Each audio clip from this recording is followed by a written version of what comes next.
Now, in those days, the Norm Smith medal wasn't given, so that was a bit unfortunate for you, Michael, but still, to be held as best on ground is a huge feat.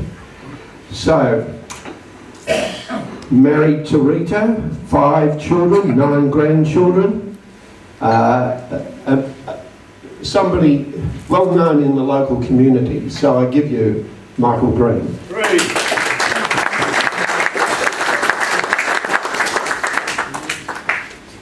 I suspect I won't need a microphone. Is that? But I'm happy to use it, but it might boom a bit because I've got a loud raucous voice. Better to use, okay. So thank you very much for having me. I do appreciate the opportunity, and it's good fun to come, and a good group of people. So Chris, thank you for asking me, and I think Murray Thompson for making the suggestion. Murray's a former teammate of mine. Is Murray a club member? No, I'm working on it. It's a long process. Not yet. And so I wondered, of course, what to talk about. Chris and I had a meeting, and the idea was footy and the law.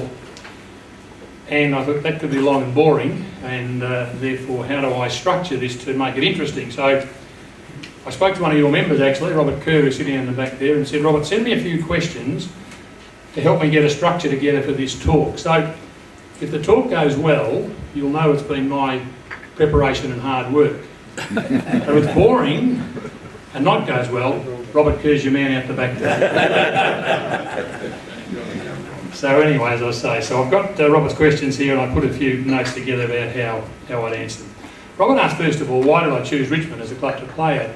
Now, all of you would remember, in those days, which was the mid-60s for me, there was no choosing. Melbourne was divided up into suburban zones, and every player who played VFL footy went to the club he was zoned to. And I lived in Mount Waverley, grew up in Mount Waverley, although as Chris said, all my married life has been here in Brighton and Mentone. But Mount Waverley was Richmond's zone, and so I was zoned to Richmond.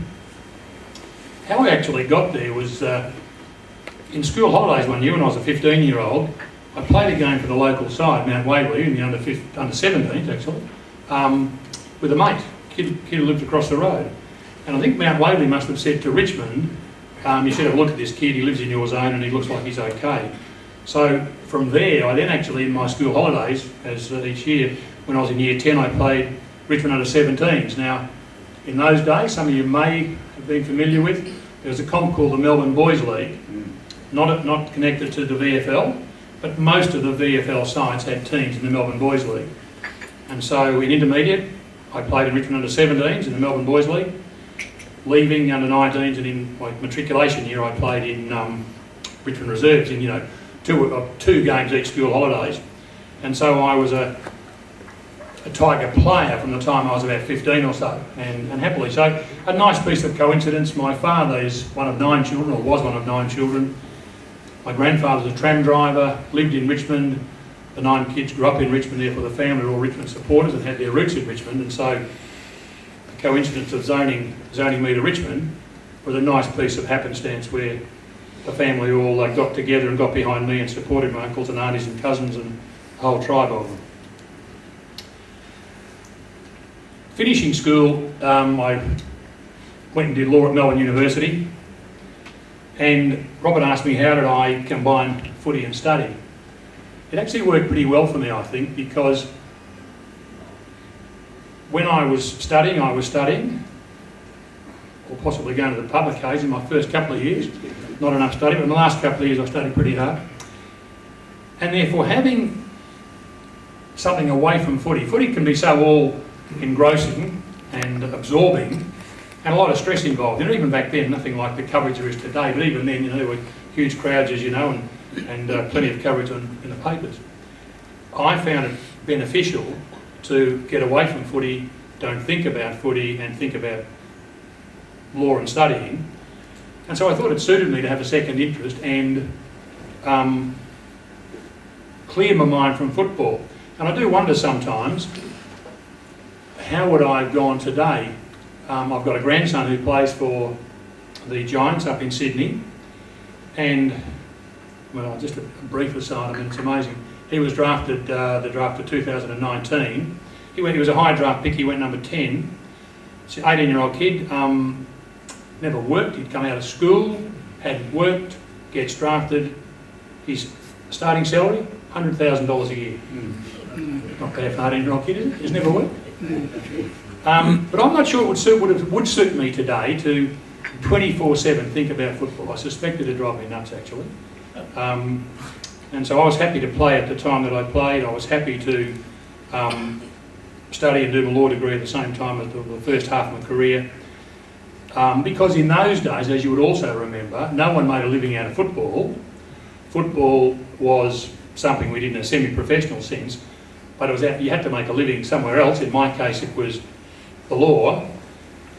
Other teammates, Sheedy was a plumber, Rex Hunt was a policeman, Rex a local boy, Rex always lived around here, Rex lives in Beaumaris still. Kevin Bartlett, KB, was an instrument maker with the old PMG's department. So everyone had a job. Tommy, our coach, was a printer by trade, and Tommy, when he was coaching us, was a printer's rep, going around and drumming up work for the printing business. It worked well for me, and as I've said over the years, I mean, obviously you wouldn't swap 4 premierships for anything, and so I consider myself very fortunate to have been able to study, play footy, and have all the success we had. Then when I went into law and practiced, footy became harder for me then. Footy was never my first priority. When I was a student, my first priority was to get my law degree because, as I said, that's what was going to educate and support a family, not playing football.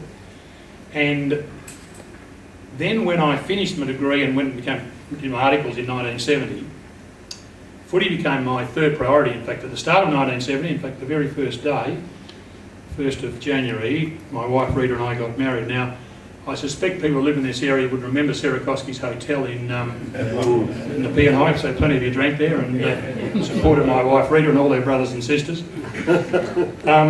We had the wedding reception there at Sarakoski's pub on the P&I Highway on the 1st of January, because that was a quiet day in the pub, and so it was a good time for Ralph, my father-in-law, to put on a reception for his daughter's wedding and not lose too much money. But then footy became actually a third priority. I have always believed, and I still do, that number 1 priority is marriage. Number 2 was the law, because that supported the marriage, and number 3 became footy. And I must say, Richmond were very patient with me and allowed me some leeway that other players didn't get, of getting to training late and things like that, missing some training sessions. But my footy was inconsistent on occasion, certainly, and that's probably putting it nicely.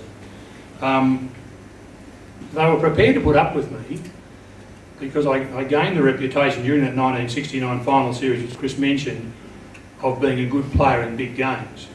And so they were prepared to put up with me, as I say, because they believed, and sometimes they were right, that I could perform under pressure. But I struggled. I mean, from the time I started my articles until I finished playing footy 5 years later, I always felt a bit stressed about the fact that I was shortchanging work as a young lawyer by leaving work early to get to training. I felt I was shortchanging training by getting to training later than the other players. I mean, I'd get to training at, 5:15, 5:30, whereas training officially started at 4:30. So I always felt a bit, as I say, that I was shortchanging both. At the end of the so we won the premiership in 1969, we won in 67, won in 69, 70. First game of 1970 was a famous game because at half-time we all went and brushed our hair and washed our hands and got the dirt off our knees to meet the Queen, Prince Philip, Prince Charles and Princess Anne. And Fitzroy beat us as the defending premiers. That year I can't remember much about that year, 1970, except we didn't make the finals, but we had one of those premiership hangovers. 1971 we made the finals, got beaten in the preliminary final by St Kilda, who got rolled by Hawthorn in the grand final. Don't remind me.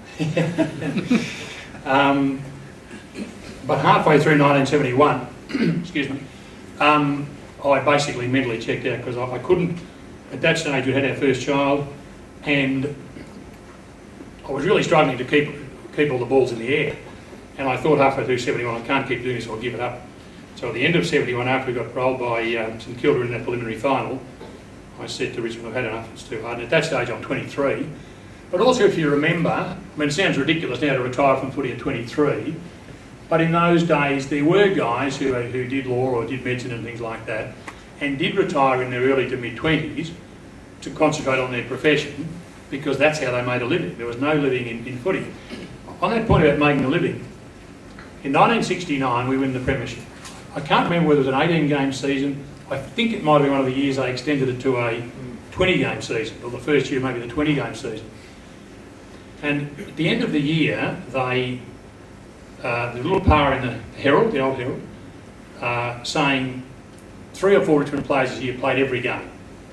I can't think who they were, but I was one of them, so you know, it might have been Sheedy and Green and Bartlett or Bowden or somebody. And they received $2,300. So for playing a whole season, winning the premiership, $2,300 is what I received. So clearly you couldn't live on it. Just an aside to that, as well as the grandson who plays for GWS, Tom, his younger brother Joshua has just spent 2 months living with us. The family's in Canberra, and our son's an army officer. But he was invited by Richmond to train with the opportunity or the possibility that he put on Richmond's list. He wasn't, but he had a very good 2 months and it was great value for him. So this boy, another boy, 18-year-old boy, straight out of school, year 12 last year. So in 69 we win the premiership, I get paid $2,300.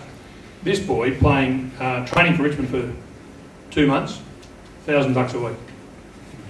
That's pretty good, mate, isn't it? Come down and train, $1,000 a week. So anyway, my point really is, as I say, you couldn't make a living out of footy, and therefore at the end of, when I was 23, the end of 1971, I said, had enough, I'm going to finish. 1972, the Tigers did well, except in the grand final. I hope there are no Carlton supporters in the room. I know of one, but I hope there are no more. Because after Richmond won the second semi well, Carlton thrashed them in the grand final. That was on a Saturday, and I was there watching it. In fact, what I'd done during that year was work for the Sporting Globe on a Saturday. The old Globe where you'd, former players, Neil Roberts comes to mind, you'd go to a game and write a report, phone in a report. I did that for the year, and I was at the grand final doing that, watching the Tigers get thrashed. On the Sunday, I got a call from Richmond's power broker at the time, Graham Richmond, saying, Michael, what are you going to do next year? So I said, well, you know, I'll train over summer and see how I go. So I trained over summer, and then I played in 1973 and 74, and we won both premierships. So some of my teammates have been known to say that Greeny only comes back and plays in premiership years, to which I say I've got better judgment than them. Robert also asked me here, what was it like having Tommy Hapey as a manager? Again, a local. I mean, some of you would have known Tommy lived for years Tommy and Maureen lived for years in Wells Road, Beaumaris. Tommy used to run every morning, as you know, and swim at Mentone Beach. And then up until his death, Tommy lived in St Kilda on Beach Road there. Tommy, as a coach, I mean, Tommy had at Richmond he had very good sides with a lot of talent, and we obviously won. But he also coached Geelong, Sydney, Collingwood, which probably had less talent than he had at Richmond. But he always had winning sides because he was a very, very good coach. And as I say to people, Tommy was a do-as-I-do coach, not a do-as-I-say coach. Because Tommy trained harder than any of us trained, or certainly harder than I trained, and his dedication was faultless. His loyalty to his players was faultless. He had understanding of me. As I said, Richmond understood that I was, as a solicitor, as a student and a solicitor, I needed a bit of flexibility on time, and Tommy was prepared to give it to me. So I, like all of Tommy's players, had great love for Tommy and still have great love for Maureen, his wife, and his family, because he was fantastic for us. And really because of his great loyalty to us. Tommy would do anything for, and in fact for me, I'm thinking about it, my final year of university, 1969, I used to come to training early, at 3:30, and then leave at about 4:30 to go back to university for late lectures. And Tommy would get to training at 3:30 for me, train with me, one-on-one training for an hour with me, which I'm sure had a lot to do with the fact that I had a very good year, and then I'd go back to uni. that was Tommy, and Tommy, therefore, you felt embarrassed if you let Tommy down, because he never let us down, never ever. And as I say, you were embarrassed, and when we played bad games, as we did, one thing, you'd come to training scared, because the training on a Tuesday night is just bloody murder. You all know that the Nilex clock on the silos in Richmond, on those Tuesday nights, I don't know about other players, but I would train watching that clock thinking, when in the hell is he going to let us go in? Could be at 8:30 or so, we'd still be out there, flogging the guts out of us. So we tried not to win the next week because no one wanted to go through that again. But as I say, Tommy had total loyalty to us, and therefore we had it back to him, and as I say, felt embarrassment to let him down. So I'm a great Tommy fan. Robert's thrown in a bit of a topical question now about head injuries, and do I think they are protected enough, or in what we're doing today about head injuries. I think head injuries are enormously dangerous, as we've seen with the very sad recent deaths of Danny Frawley and Shane Tuck. They've got to be taken seriously. I agree with whatever rules they bring in to protect the head. I would support. If it means sides are going to lose games because players have got to be out for a couple of weeks, if it means guys get suspended for long periods, hitting people in the head, clearly we can't have players having multiple head injuries and possibly concussions and then dying early deaths because of possibly, I mean, I don't think that the research isn't finalised, but it seems to be there's a strong indication that it's those concussions which have led to the head injuries causing the early deaths. So I support it entirely. I'll tell an anecdote about involving myself in concussion. I had a couple of concussions, none of them, as far as I can judge, none of them are serious, but others may disagree. In that 69 grand final. Now, John Nichols, who I think is one of the greatest players ever, and who I played against regularly, John was an exclusively left-handed ruckman. You ever see a photo of John Nichols in the ruck, it's always with his left hand. So every opposition player and ruckman knew, in competing against John, don't go on his right side, because that could be dangerous. Remember Len Thompson getting knocked out cold by that once by John Nichols. But you got on his left side, to one, to put your body there so that you might sort of try and block John's arm as you're trying to lift it, and two, to avoid his right arm, because that could be lethal. In that 1969 grand final, the first quarter, there's a boundary throw in on the southern side, Richmond end, and John Ronaldson, our other ruckman, came up from the forward pocket to contest with John and got on this side of him. I thought, Ronno, that's a bad place to be, but I might just sneak in and get a cheap knockout myself while Big John's wrestling with Ronno. I'll get in and get a cheap knockout myself. Well, I think Big John saw me coming because the knockout was me, and he copped me with that. And I don't blame John, I blame myself, because I knew that was the risk I was taking, but I thought Ronno would get it, not me, but I got it. A mild concussion, I was, and in those days when there was nothing done about it, Richmond were aware that I was concussed, because at quarter time I said to Barry Richardson, who was playing fullback, I said, Bones, I said, tell me two things. I said, one, this is the grand final. He said, yes it is. I said, which way are we kicking? He said, that way. I said, fine, I'll be okay. Now he passed that on. But in those days, it was a mild concussion. I was fine after half time. I was fine, as far as I know. But nothing was done. I mean, it was considered, in the words of the great John Kennedy, who I've got most respect for. John Kennedy said, injuries above the shoulders don't count, because you can run and jump and everything. So it was a very different world with head injuries and concussions.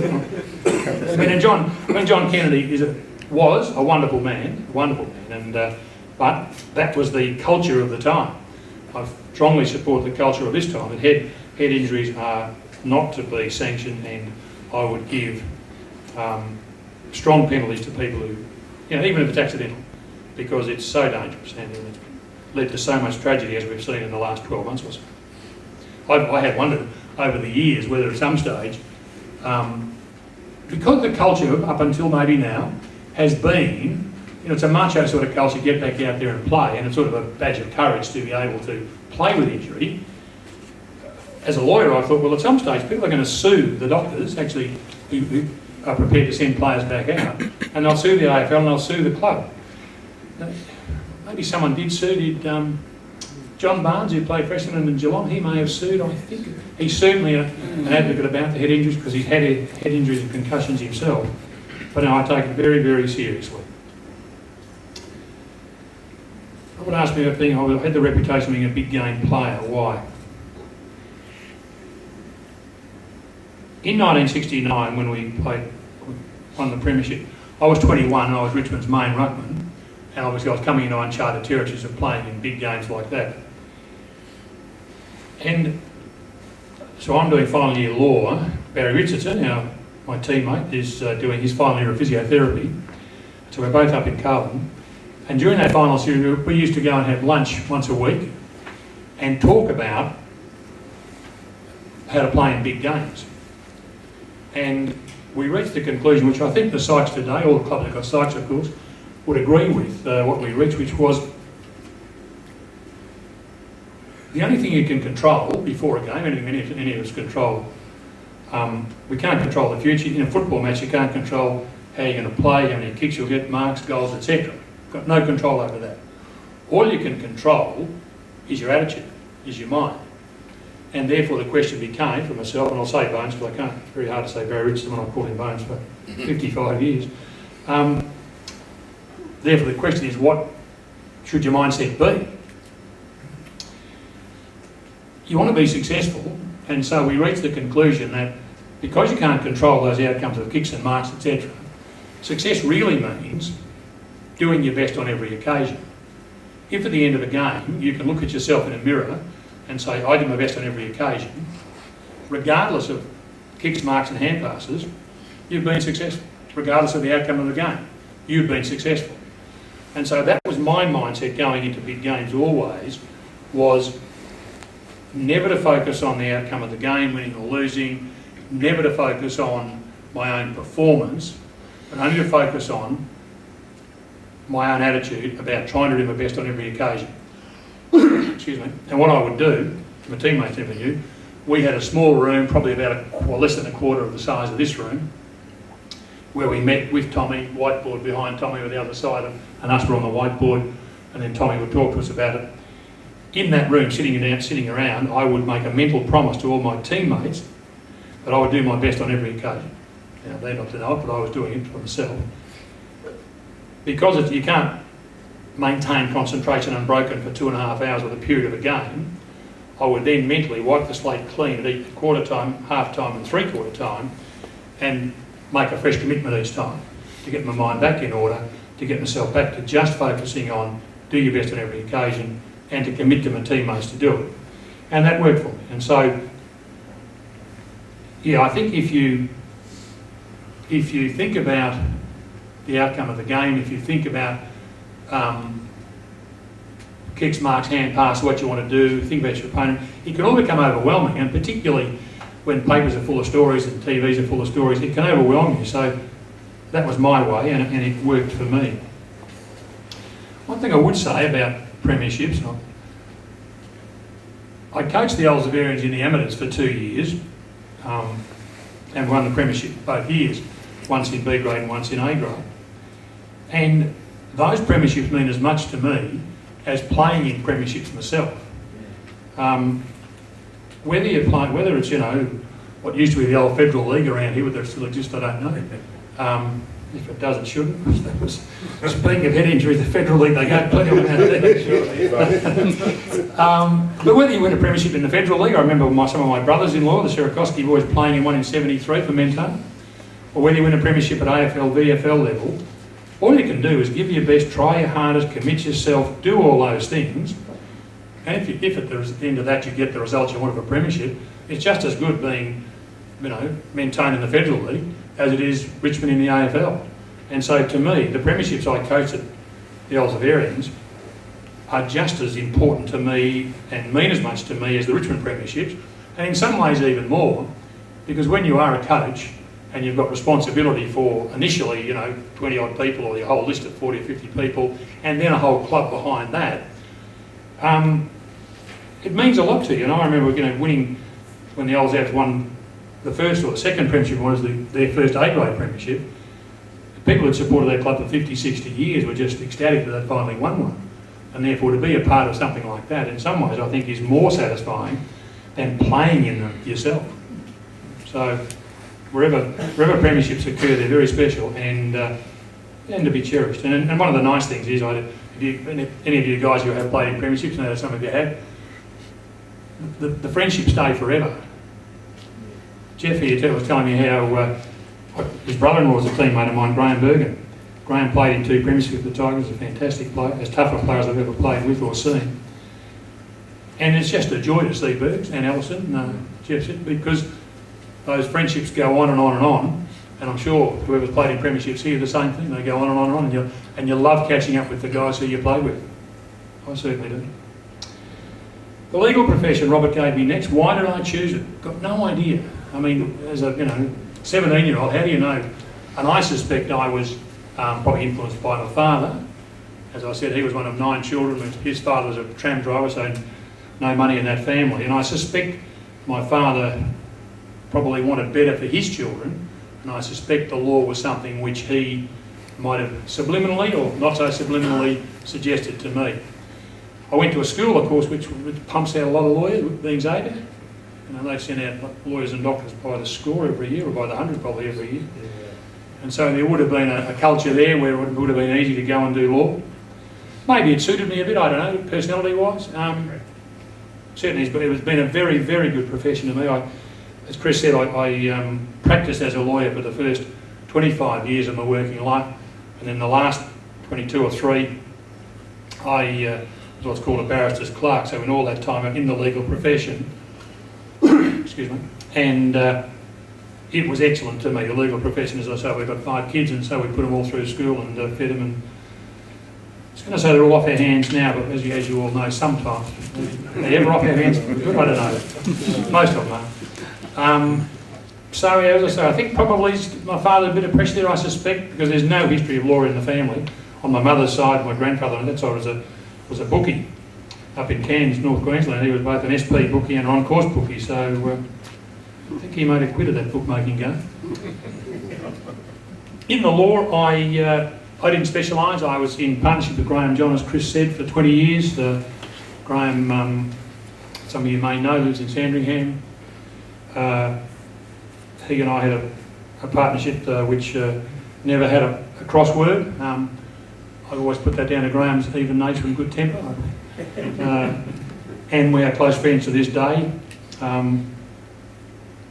made a decision when I was practicing that I didn't want to act on behalf of corporations, companies, businesses driven by a profit motive.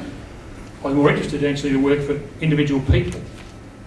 And so my clients were typically people. As a general practitioner, you do basically a bit of everything. Maybe not the highly specialised stuff like tax, but everything else you do a little bit of. And I did bits and pieces of everything as a general practitioner.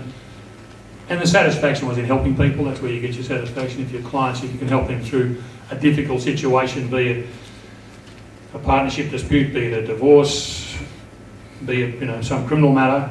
If you can help your clients through difficult situations and get the best possible result, whatever that might be, it's a very satisfying thing to do.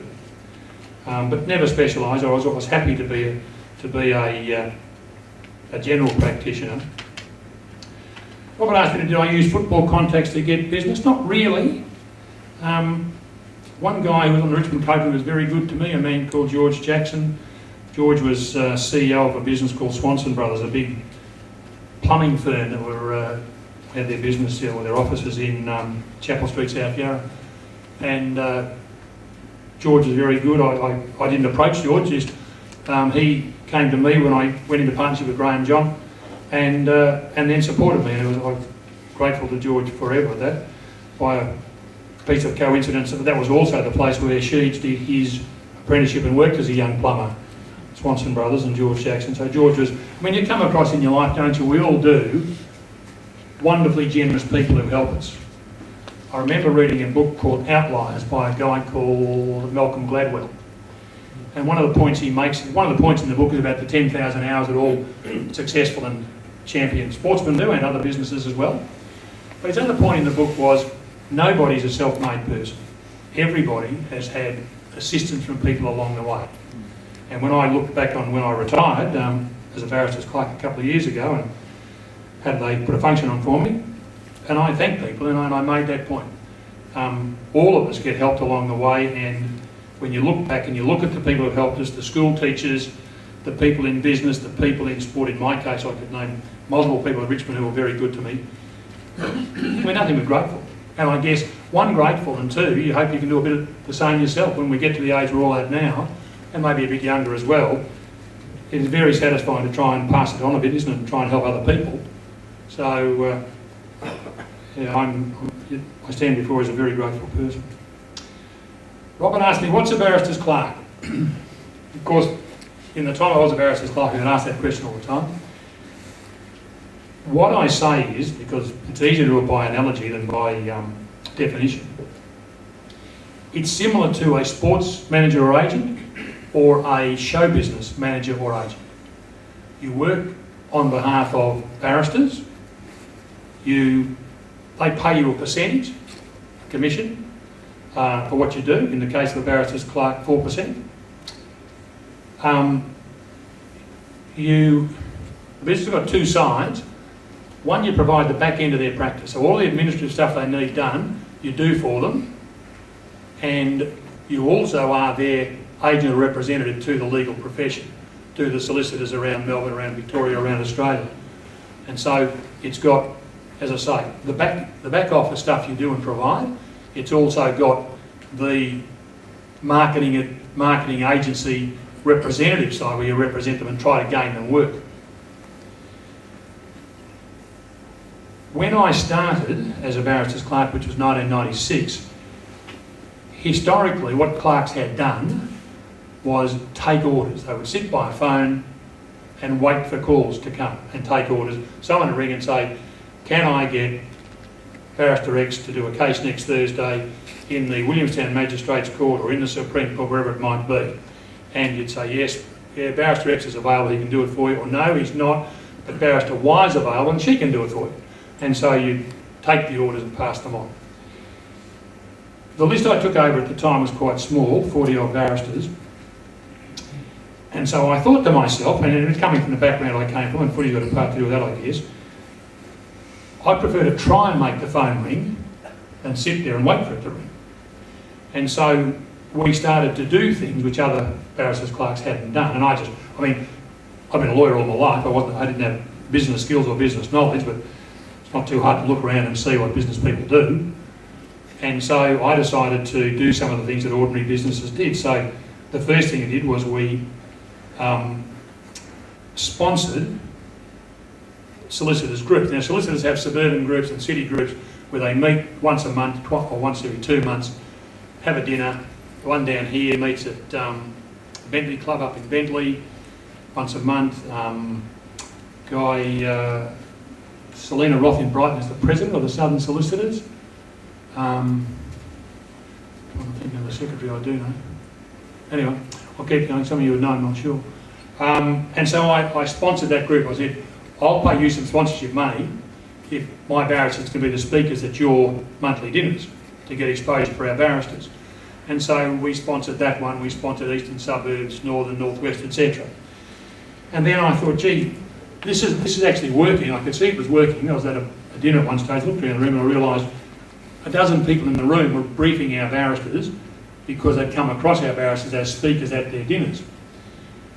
Now, how am I going to do something similar to this in the city so I can get repeated contact with solicitors in the city to get them to brief our barristers? It coincided with a time when professional development became compulsory. It's now compulsory in all professions, but at that stage it wasn't for lawyers until, I guess, the early 2000s. And so I thought, well, we'll take advantage of the compulsory professional development where they've got to get 10 points a year, and we'll run seminars. And so we started doing seminars on an ad hoc basis when there was interesting developments in the law. We'd get a barrister to do a paper and then present in a situation like this about that latest development. And then I thought, well, this will be better if we do it rather than ad hoc, do it on a systematic basis. And so we changed. And so weekly we did seminars, and one week it might be on property law, criminal law, commercial, bankruptcy, whatever.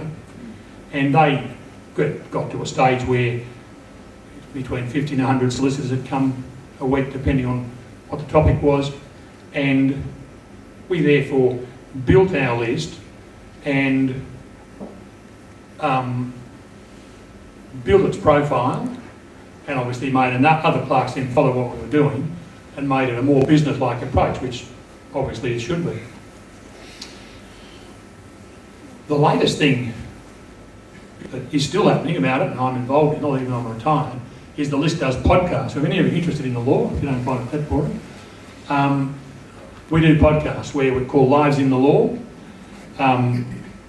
We started them last year, 12 months ago, and our first guest, I think, was Marilyn Warren. Marilyn was the former Chief Justice of the Supreme Court of Victoria.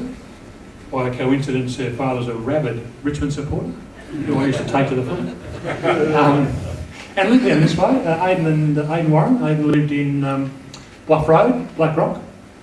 But his daughter finished up at the Supreme Court, the Chief Justice, and so we used her first of all.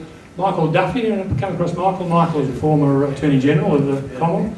Michael also, Michael's another guest we've had. We've had former, well, not teammate of mine, Emmett Dunn. Emmett was played for the Tigers after me. But yeah, the Plod's what his nickname is. Emmett started as a constable of police and finished up as Assistant Commissioner. And so Emmett, his life in the law was not as a lawyer but as a policeman. So these are the podcasts we're doing at the moment. The one to come out this Thursday, I think, not coincidentally, because it's deliberate, is Peggy O'Neill, the Richmond president. So there's a strong Richmond flavour, as you can see. But anyway, they're all lawyers.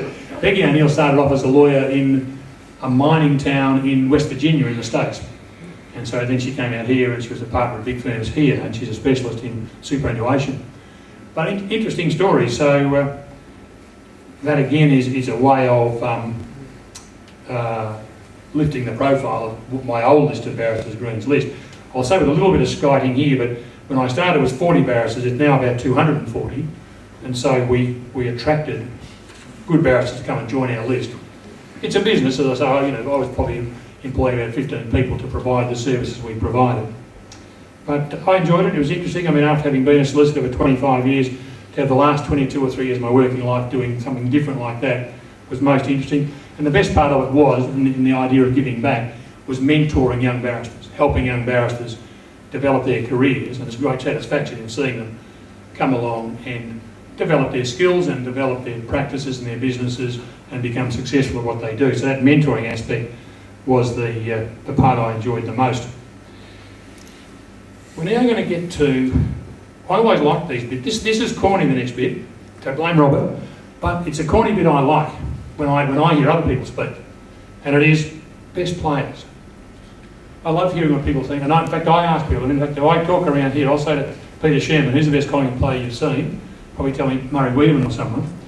But I always love hearing best players, and so Robert asked me, think about best players, because you play with one group of players every week, you only see the other guy maybe twice a year or 3 times a year if there are finals. I think most players, or former players, are biased towards the guys they play with. If I'm biased towards the guys I play with, and I put 3 of them together as the best. One is Royce Hart. Royce was an absolutely brilliant player. One of my theories when I played was, whenever possible, get the ball into Royce's hands, because if Royce had the ball, good things happen for us. And so Royce is one of my 3 best. Kevin Bartlett. Kevin played at a consistently high level for the longest period of anyone I've seen. So I played with Kevin, say, for 10 years. I say to people, in those 10 years, now Kevin in that period won 4 best and fairest, and he won another one later. But I say Kevin played good games, very good games, and outstanding games. Didn't play bad games. Kevin, and the other player I have in that group, of course, is originally St Kilda man, Chris, is Ian Stewart. I say to people, it was an honour to have played with Ian Stewart. Stewart is a magnificent footballer. I also say, and don't put it back to Stewie, and imagine if he'd been fit. Stewie didn't train that hard. He might have been fit the first year he came to Richmond and he won the Brownlow because he was keen to show St Kilda he wasn't finished. But magnificent player, Stewie, as well. So I put those three. When I'm asked about best players, I say, well, you can look at it in two ways. I look at them in two ways. One, impact they have on a game. And in my view, rightly or wrongly, impact on games is mainly key forwards. I think key forwards have a bigger impact on games than midfielders. Lots of midfielders get lots of kicks and often don't affect the outcome of the game. When little Gary Ablett went up to Gold Coast, he won another Brownlow up there, but they still didn't do any good. Whereas when key forwards take marks and kick goals, it normally influences the outcome of the game. So I look at it that way. And the other way, of course, is consistent excellence. And consistent excellence is KB. Influencing the outcome of games when I played was probably Royce more than anybody. On the idea of influencing the outcome of games, two players stand out to me over the last 50 years when I've seen it. And one was a ruckman and one was a key forward. The ruckman is John Nichols. Big Nick had a huge impact on the Carlton sides he played with. Or when he played with the Carlton sides he dominated. Captain, coach, all that. John Nichols, the only player that I ever played against, Nick would, now he often didn't mark. If you remember watching John Nichols play, he wasn't a great overhead mark, but he often didn't go for them because a better outcome for the team was for him to knock it somewhere and a guy to pick it up and run and kick it. And so you would go for the ball with Nick, a mark or a knockout, and he would nominate to play. When he was in the air jumping, he'd yell out, "Yours, Gags," and Gags, Adrian Gallagher. And so Gags knew that it was going to come to him wherever he was. Or he'd yell out, "Yours, Serge." That means Serge Silvani. He's going to hit it to Serge. And so I thought John Nichols had a huge impact on the Carlton sides he played in, far more than any other player apart from one more. I was just on that point of champions. John Nichols was 2 inches shorter than me, and yet he was a champion ruckman. He's a big man, as you know, but he could jump as well. He couldn't be a ruckman today, but I have no doubt he would be a champion. Because outstanding champions are going to find a way to be outstanding champions. And I've got no doubt John Nichols would be an outstanding midfielder today, one of those big-bodied midfielders who crashes in and so influence on games, John Nichols, and the other was Wayne Carey. I thought the North Melbourne sides that Carey played in, if you take Carey out, they weren't winning premierships. And he again had a huge impact upon those players around him. In American basketball, they judge the great players on how they improve the other guys they play with. And as I say, on my observations I give on that way of looking at things, influencing players around you, John Nichols and Wayne Carey seem to me to be the two best that I've seen. On sheer talent, I think the best player I've ever seen is Gary Ablett Senior. Gary Ablett Senior did things I thought that nobody would even think of doing, let alone try to do. Although he was, and yet I never thought he had a huge influence on Geelong. I mean, if he kicked his 8 goals, he got his 8 goals. If he kicked his 10, or against Richmond one day, he kicked 14. In fact, Richmond one day, he kicked 6 off a wing. But I didn't think other Geelong players were better players because Gary Ablett was in the team. And I assume that gets back to personality. And he's obviously a very introverted person, or he is to our observations, all that we see. And I assume because that's an introverted person, he maybe didn't lift his teammates. Now, a guy that I always thought had that ability to influence his team because of his personality was Michael Voss at Brisbane.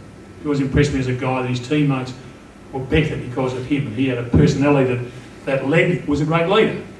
Whereas Ablett, sheer talent, everything, but if I was picking a team, I'd prefer to have other sort of guys. Are we going time-wise, Chris? Am I going too long? I think we could probably ask some questions. Were you prepared to take some questions? Absolutely, as long as they're about Richmond. Yeah.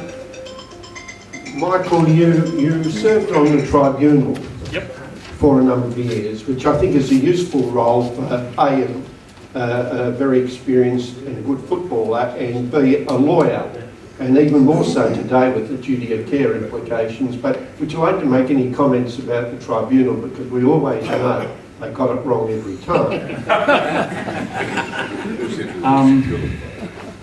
Yes, I used to say, and I said, the tribunal, that people care more about the tribunal than they care about the courts of the land. We as a community care more about tribunal outcomes than the Supreme Court or the High Court. They really get it wrong. What we read in the paper, I mean, it's very different to sit like you guys are sitting there now and have an advocate on behalf of the player and an advocate on behalf of the umpires, and then hear the evidence given by those people and make a decision. That's very different to what the bits we read in the paper. And therefore, in theory, I'm still on the tribunal, but I never ring me anymore, because I'm happily so. But I say, I never take any notice of what I see in the paper. They generally get it right. The standard of proof in the tribunal is a thing called the Briginshaw test, meaning, as you know, in criminal law, it's beyond a reasonable doubt. In civil law, balance of probabilities. Tribunals like the tribunal, it's depending on how serious the charge is and how serious the potential outcome, the higher or lower the standard of proof is. When I was on the tribunal, I worked on the theory. I had two things I worked on. One, if there was any doubt, I would give it to the player and vote for not guilty, if I had any doubt at all. Two, I would only decide based on the evidence presented. Now sometimes, and you would be the same, you know what's happened in footy, and you know the guy's done what he probably said. But there was no evidence, the evidence wasn't there to support it. I remember seeing one where they had a video of it, and there was a pack and there were arms and feet and everything going around, and one bloke then reels out of the pack, got knocked in the head, and some other bloke got reported for it, and it looked like his fist had gone that way towards the head, but you couldn't see it. There was a chance that it could have been a knee or a boot or some accidental contact to his head. I have no doubt the bloke had punched him, 100% sure, as everyone on the tribunal was. But because there was, at least theoretically, some doubt, he got not guilty. And so that's how the tribunal looks at it, and they get it right. As well as the tribunal, I sat on the, and still in theory, sit on the AFL Appeals Board, so the board above the tribunal, like the Court of Appeal for our states, for our state courts. And the chairman for most of that time was Peter O'Callaghan, QC, a wonderful man and an outstanding lawyer. Peter died during COVID. And Peter, he always, now Peter, I felt sitting there, Peter in the middle and me on one side and someone else on the other side, I felt like I was sitting next to a Supreme Court judge. I had the legal abilities of a Supreme Court judge next to me, and therefore I just nodded and said yes, Peter, whatever he said. But for Peter's brilliant legal analysis of anything, he always said at the end of it, does it pass the pub test? And therefore, yes, it can be legally analysed, it can be looked at up and down and round about, but at the end of the day, it's got to pass the test of all of us. Would we say, oh yeah, that looks fair enough? Putting aside partisanship, because on the question of partisanship, a good friend of mine and a teammate who's been an outstanding football administrator, Neil Barn, when Barney was at Collingwood, Geelong, wherever, I think maybe, I think coaching Melbourne as well, but when he came back from Adelaide, and I was on the tribunal, he'd come in with his, whatever his player, probably a Collingwood player, and the guy would be found guilty and be given 2 weeks or something, and Barney'd be muttering and swearing and grinning. I've got, how did you make that bloody decision? That is a disgrace, blah, blah, blah. So anyway, that's Barney all the time, so I said, mate, bad luck. He said later, I remember years later, he came to the tribunal, he didn't have a club connection, he was just there observing. This is very different, isn't it? It is very different. You haven't got a club connection. So the tribunal will get it right 9 times out of 10. Jeff Wade, have we got plenty of time? Where's Jeff?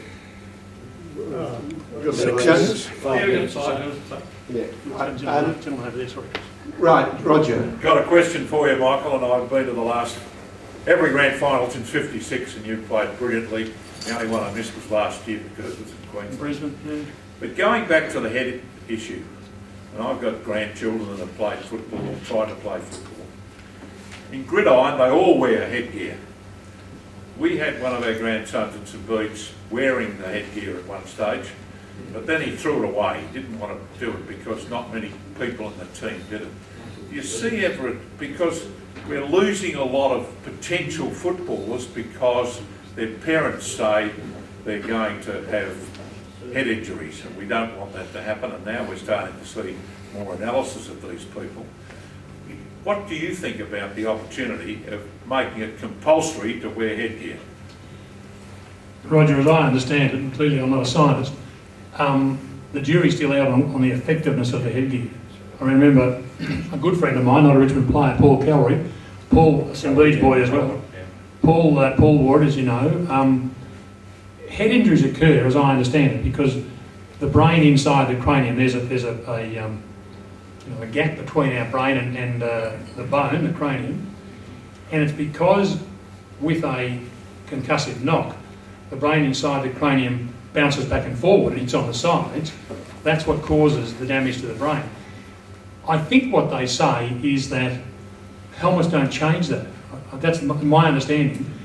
And I don't think the helmets the helmets in gridiron, they're a bloody lethal weapon. I mean, you see guys drop their head and try hip post with the helmet, you know, ram them with that helmet. So if the science, I sound like now one of our politicians have had COVID, if the science supports that it protects the brain, absolutely I would be 100% in favour. But so far I don't think the science says that. No, I don't think I'm Chair. Any more questions? Well, thank you. You've done us proud. Can I ask Gord Gamble to come up and give a vote of thanks? If I can get up, Just because you're 99, mate. Come on. This guy's 99. 100 soon. Good to go, Paul. Thanks, Drew. Well, gentlemen, we've been treated to a real, what would you call it? Demonstration of how a man's life can change, his channels of experience, what with sport, law, and super judgments. It's a real treat and an honour for us to have been receiving this wonderful speech or presentation that Michael has done. I noticed that you didn't mention Polly Farmer. All the Geelong boys who played at Polly Farmer to a man say he's the best player they've ever seen. Well, Polly Farmer played, as you said, to make other people look good. And his creative ruck work. Now, I didn't barrack for Geelong, but I thought that Polly Farmer was probably one of the most creative ruckmen that I'd seen. I didn't see them all. But as far as Richmond is concerned, I congratulate you on having served in 4 premierships. That's a pretty unique experience. And I'm sure it's a record that is difficult to break, although it may have been equal, has it? Oh, I know. Yeah. Someone played more. Michael Tuck said. Right, yes, of course. Well, my first impression about Richmond, talking about Richmond, I remember as a school kid, I was probably about 11 or 12, going to see a couple of games, grand finals, where Richmond played against South Melbourne. Well, in the first one, South Melbourne beat and Richmond. It would have been somewhere around about 1933.